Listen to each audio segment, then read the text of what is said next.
इबादत वहीं पर होगा जहां पर इंसानियत होगा। बड़े बयानवीर जो केंद्र में बैठे हुए हैं, हम लोग इंसान और इंसानियत की बात करते हैं। नमस्कार, आप देख रहे हैं देशवा न्यूज। मैं हूं प्राची सिंह। नरेंद्र मोदी बिहार आ रहे हैं तो हम बात करते हैं एजाज अहमद से। कहीं ना कहीं सत्ता पलटने की भी बात हो रही है कि नीतीश कुमार कहीं ना कहीं पलटी मारेंगे, तो क्या कहिएगा सर? नरेंद्र मोदी जी, अमित शाह जी बराबर बिहार आ रहे हैं। बिहार के लोग सब कुछ समझते हैं, क्योंकि इनके पास जो बिहार का नेतृत्व है उस पर उनको विश्वास नहीं है, इसीलिए बार बार उनको बिहार आना पड़ता है। क्योंकि बिहार में जो उन्होंने यहाँ पर नेता अपना रखा हुआ है वो सब बयानवीर की टोली है। अब बयानवीरों की टोली से बिहार के लोगों की समस्या का निदान नहीं हो रहा है, इसीलिए उससे भी बड़े बड़े बयानवीर जो केंद्र में बैठे हुए हैं, जो जुमलाबाजी करने में महारत हासिल किए हुए हैं, जो भरम और धर्म की राजनीति में महारत हासिल किए हुए हैं, वो आकर के लीपा पोती की स्थिति बनाना चाहते हैं। लेकिन यहाँ पर चलने वाला नहीं है।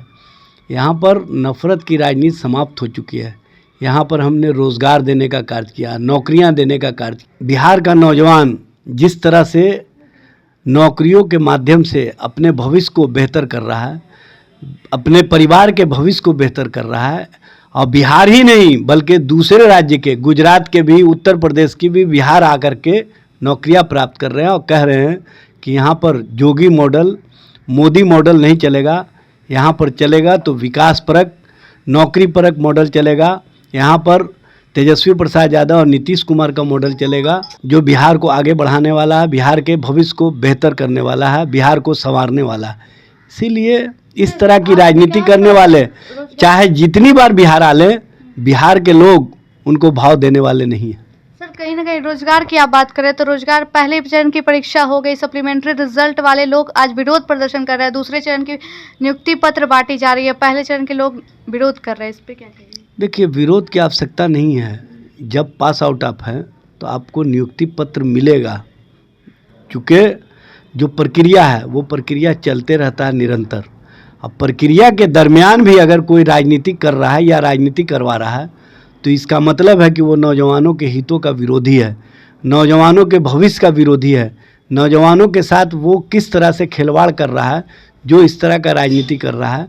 कहीं ना कहीं नौजवान को भी ये बात समझना चाहिए कि जो सरकार 1,20,000 एक मुश्त नौकरियां और नियुक्ति पत्र दिया है, जो सरकार फिर दूसरे चरण का 1,25,000 के करीब नियुक्ति पत्र देने जा रहा है 13 तारीख को, तो उस सरकार के विश्वास और उस सरकार के द्वारा किए गए कार्य को आप पूरी मजबूती के साथ आगे बढ़ाने का कार्य कीजिए।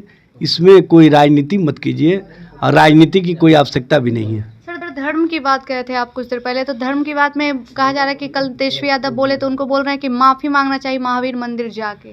देखिए, भारतीय जनता पार्टी इस तरह की राजनीति करती है। हम लोग इंसान और इंसानियत की बात करते हैं। हम लोग स्पष्ट मानना है कि इंसान रहेगा, इंसानियत रहेगा, तभी कोई मंदिर में घंटा भी बजाएगा, मस्जिद में अजान भी देगा।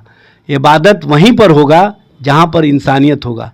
तो इंसान और इंसानियत के लिए जो राष्ट्रीय जनता दल की सोच है, जो लालू प्रसाद जी की सोच है, जो तेजस्वी जी की सोच है, उस सोच को देश की जनता और बिहार की जनता भी पसंद करती है। ये थे हमारे साथ एजाज अहमद जी। तो ऐसे ही तमाम खबरों के लिए देखते रहे देशवा न्यूज। प्राची की रिपोर्ट, पटना। धन्यवाद। देशवा न्यूज पर वीडियो देखने के लिए लाइक करें, सब्सक्राइब करें, साथ ही बेल आइकन दबाना न भूलें।